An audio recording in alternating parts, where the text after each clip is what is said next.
አይሾስፒድ ማለት ዓለማችን ላይ ተወዳዳሪ የሌለው ስትሪመር ነው። ያለው ኢነርጂም ከቀን ወደ ቀን እየጨመረ የሚሄድ ሲሆን ከዚህ ሁሉ ጀርባ ግን አንድ ጠንካራ ካሜራማን አለ። ይህም ስሊፕስ ይባላል። ከካሜራ ጀርባ ሆኖ ሚሊዮኖች እንዲዝናኑና እንዲስቁ በተለይም ደግሞ ስፒድ እዚህ ደረጃ እንዲደርስ የስሊፕስ አስተዋጽኦ በጣም ትልቅ ነው። አንድ ቀን እንኳን ከባድ በሽታ ይዞት ማረፍ ሲገባው ስራዬ ይበልጥብኛል ብሎ ስፒድን ሲቀርጽ ነበር። በዚህ ቪዲዮም አይሾስፒድ እና ስሊፕስ እንዴት እንደተገናኙና በስራ መሃል ያጋጠሟቸውን ችግሮች እናያለን። ላይክ እና ሰብስክራይብ እንዳይረሳ። ስፒድ እና ስሊፕስ ለመጀመሪያ ጊዜ የተገናኙት በ2022 ሼክ ፓርት 2 የተሰኘውን ሚውዚክ ቪዲዮ ለመቅረጽ ነበር። We met back in 2022. I don't even know how I found out. I think I was just checking my DM. I think he texted me or some shit. It's not true. You texted me first. When you started doing training for the charity match. Yeah, exactly. That's when it was like turned into a full-time thing. Yeah, exactly. ይህ ቀለል ያለ የሙዚቃ ቪዲዮ ቀረጻም ሳይታሰብ ጓደኛ ያደረጋቸው ሲሆን እስካሁንም አንድ ላይ እንዲቀጥሉ አድርጓቸዋል። በጊዜውም ስሊፕስ የሚችለውን ሁሉ አድርጎ ይህንን የሙዚቃ ቪዲዮ አሳምሮ ሰራለት። ስፒድም ጃንዋሪ 22 2022 ላይ በዋናው ዩቲዩብ ቻናሉ የሙዚቃ ቪዲዮውን ለቀቀው። ይህ ቪዲዮም በብዙዎች የተወደደ ሲሆን በአሁኑ ሰዓትም 28 ሚሊዮን እይታ አለው። ከዚህ በኋላ ግን ሁለቱም የግል ስራቸውን መስራት ጀመሩ። ስፒድ ላይቭ ስትሪም ያደርጋል፣ ስሊፕስ ደግሞ የቀረጻ ትዕዛዞች ሲኖሩት እየሄደ ይሰራል። ከወራት በኋላም ስፒድ አንድ የሳይድማን ቻሪቲ ማች ቀረጻ ነበረው። በጊዜውም ስፒድ የስሊፕስን ችሎታ ስለሚያውቅ በድጋሚ ሊቀጥረው ወሰነ። በሰዓቱም የግንኙነታቸው ጠንክሮ እንደሚቀጥልና ከ60 ሀገራት በላይ አብረው እንደሚዞሩ ሁለቱም አያውቁም ነበር። እዚህ የቻሪቲ ማች ላይም ስሊፕስ ጠንክሮ የሰራ ሲሆን ስፒድም እየወደደው መጣ። ስፒድም በዚህ ሰዓት ስሊፕስን ቋሚ ካሜራማን አድርጎ ለመቅጠር እያሰበ ነበር። በዛው ዓመትም ኳታር በተዘጋጀው የዓለም ዋንጫ ላይ ስፒድ የተገኘ ሲሆን አሁንም ከካሜራ ጀርባ ስሊፕስ እየቀረጸ ነበር። በጊዜውም ስፒድ ገና 17 ዓመቱ ስለነበርና ብዙ ነገሮችን በመከልከሉ ስሊፕስ በብዙ ነገሮች ሲረዳው ነበር። ከቆይታ በኋላም ስሊፕስ ከካሜራማንነት አልፎ የስፒድ ማኔጀር ሆነ። ስፒድ ስትሪም ከመጀመሩ በፊትም የተለያዩ ሪሰርቾችን አድርጎ ለስፒድ መረጃ ይሰጠዋል። ነገር ግን የስሊፕስ ትክክለኛ ማንነት የታየውና ስራውን እንደሚወድ የታወቀው ስፒድ ሮናልዶን ባገኘበት ጊዜ ሲሆን አንድ ቀን ስፒድ ሮናልዶ በመኪና እየወጣ እንደሆነ መረጃ ይደርሰውና መንገድ ላይ ቆሞ ይጠባበቃል። ከደቂቃዎች በኋላም ሮናልዶ በመኪና ታጅቦ ሲመጣ ስፒድ ከመጠን በላይ ተደሰተ። ሮናልዶ ጋርም ፎቶ ተነሳ። ስሊፕስም በዚህ ሰዓት ሮናልዶ ጋር ፎቶ ለመነሳት ሳይጓጓ ስራው ላይ አተኩሮ ነበር። በዚህም ሰዎች በጊዜው የተፈጠረውን ነገር በአግባቡ የተመለከቱ ሲሆን ካሜራማኑንም አመስግነዋል።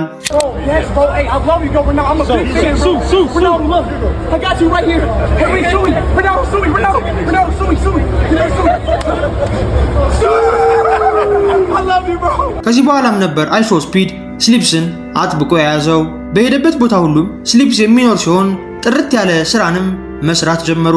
ከቆይታ በኋላም ስሊፕስ የስፒድ ዋና ማኔጀር ሆኖ የተቀጠረ ሲሆን ስፒድ ሲያደርግ ያያቸዋቸው ቀልዶችና አብዛኞቹ ባህሪዎች በስሊፕስ ነው ማኔጅ የተደረጉት። በተጨማሪም ስፒድ ስትሪም ላይ የቴክኒክ ችግር ሲያጋጥመው ስሊፕስን ይጠራውና አስተካክሎለት ይሄዳል። ስፒድ ጋር መስራትም በጣም ከባድ ነው። ስፒድ ማለት ጸባዩን ልትገምቱት የማትችሉት ሰው በመሆኑ እሱ በገባበት ገብቶ መቅረጽ በጣም ይከብዳል። በተለይም ደግሞ እነ ስፒድ የሚያደርጉት ላይቭ ስትሪም በመሆኑ ነገሩን ይበልጥ ያከብደዋል። አንድ ቀን እንኳን ስፒድ የዙ ስትሪም እያደረገ ያለ ስሊፕስ ሳያስበው በነብር ሊበላ ነበር።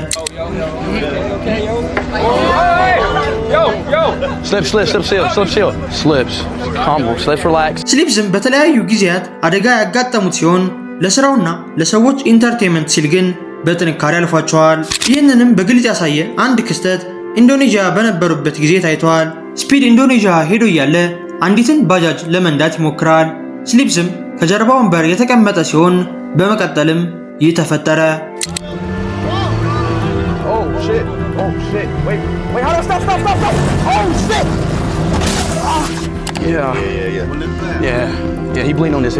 በጊዜው በተፈጠረው ግጭትም ስሊፕስ ክፉኛ የተጎዳ ቢሆንም እንደምንም ግን ካሜራውን አንስቶ እየቀረጸ ነበር።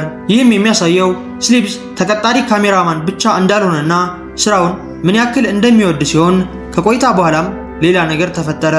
ስፒድ መኪናን ሲዘል የሚያሳዩ ቪዲዮዎች የወጡ ሲሆን ዓለምም መነጋገር አድርጎት ነበር። አንዳንድ ሰዎችም ስፒድ በትክክል አልዘለለም፣ ቪዲዮው ተቀናብሮ ነው እያሉ የውሸት ወሬን ሲያሰራጩ ነበር።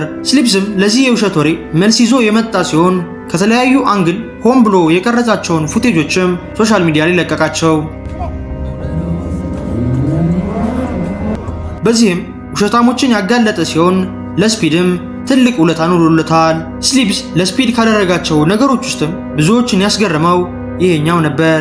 ስፒድ ሳውዝ አሜሪካ በነበረው ስትሪም ካሜራማኑ ስሊፕስ በጠና ይታመማል። በልብ ድካም ምክንያትም ራሱን ስቶ የወደቀ ሲሆን በጊዜውም ከስፒድ ስትሪም ጀርባ ሌላ ካሜራማን ነበር።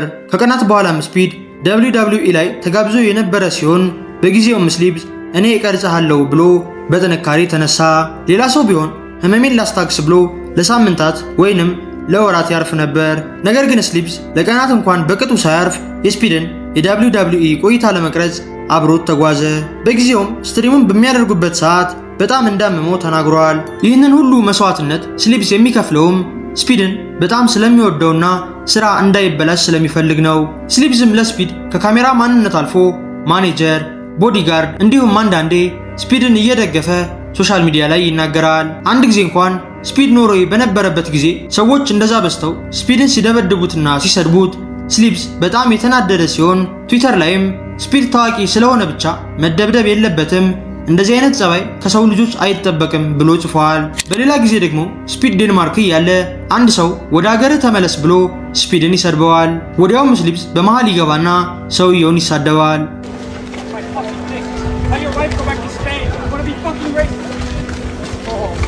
ስሊፕስም ስፒድን በጣም ስለሚወደው ማንም ሰው እንዲናገረው አይፈልግም። ከቆይታ በኋላም ስፒድ ፔሩ ሄዶ እያለ አንድ ሰው ኤርፖርት ድረስ ሄዶ ስፒድ የት እንዳረፈ ላይቭ ማስተላለፍ ጀመረ።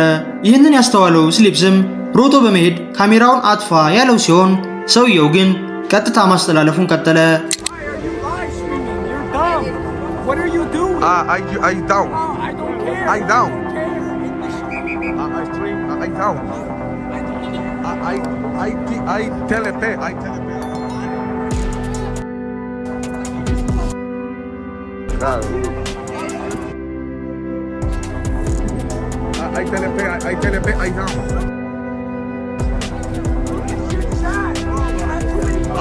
ይህም ምን ጉዳት አለው ብላችሁ ትጠይቁ ይሆናል። ይህ ድርጊት ሶሻል ሚዲያ ላይ ዶክሲንግ ይባላል። ይህም ማለት የአንድን ሰው መረጃና የሚገኝበትን ቦታ ኢንተርኔት ላይ ማውጣት ሲሆን እናንተም መጉዳት የሚፈልግ ሰውም በቀላሉ ያጠቃችኋል። ወደ ስፒድ ስንመለስ ደግሞ የስፒድ ካሜራማን ስሊፕስ ያን ያክል ካሜራ አጥፋ እያለ ሲከራከር የነበረው ላይቭን የተመለከቱ ሰዎች ወደ ስፒድ እንዳይመጡና ክራውድ እንዳይፈጠር ነበር። ብዙ ጊዜ ስፒድ ስትሪሞቹን ሲጀምር ጸጥ ያለ ቦታ ላይ ሲሆን ያለበትን ቦታም ለማንም አይናገርም። አፍሪካ ባደረገው የ30 ቀን ቆይታ እንኳን የሚሄድባቸውን ሀገሮች ይፋ የሚያደርገው ሀገር ውስጥ ከገባ በኋላ ሲሆን ይህንን የሚያደርገውም ራሱን ለመጠበቅ ነበር። ስሊፕስም የስፒድ የምንጊዜም ምርጡ ካሜራማን ሲሆን ከካሜራ ጀርባ ሆኖም ስፒድን ለዚህ ደረጃ አብቅቶታል። የዛሬው ቪዲዮ ይህንን ይመስል ነበር። በቀጣይ በሌላ ቪዲዮ እስከምንገናኝ ሰላም ሁኑ።